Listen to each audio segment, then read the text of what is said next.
അസ്സലാമു അലൈക്കും വറഹ്മത്തുള്ളാഹി വബറകാതുഹു. ബിസ്മില്ലാഹ് അൽഹംദുലില്ലാഹ്.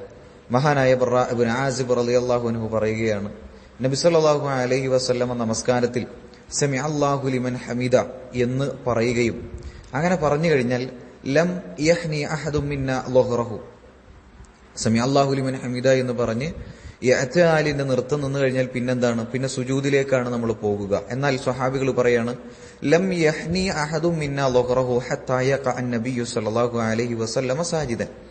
പ്രവാചകൻ സല്ലല്ലാഹു അലൈഹി വസല്ലമ സുജൂദിലേക്ക് പൂർണ്ണമായി പ്രവേശിക്കുന്നതിന് മുമ്പായിക്കൊണ്ട് ഞങ്ങൾ ഒരാളും തന്നെ എന്ത് ചെയ്തിരുന്നില്ല, ഞങ്ങളുടെ മുതുകുകൾ അത് വളക്കുമായിരുന്നില്ല എന്നാണ്.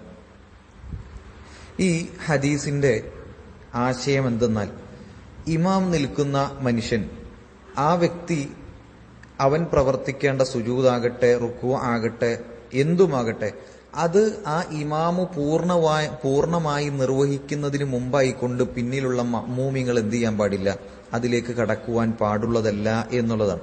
എന്നാൽ പലപ്പോഴും ഇമാം ഇഅ്തിദാലിൽ നിന്ന് സുജൂദിലേക്കുള്ള അല്ലാഹു അക്ബർ പറയുമ്പോഴേക്കും ഇമാം അതിലേക്ക് കടക്കുന്നുണ്ടാകുള്ളൂ. ആ സമയത്ത് തന്നെ നമ്മൾ അതിലേക്ക് കടക്കും.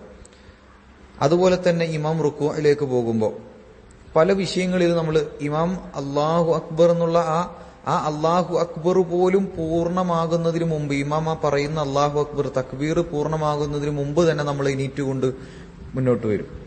അപ്പോൾ അത്തരത്തിലുണ്ടാകാൻ പാടുള്ളതല്ല.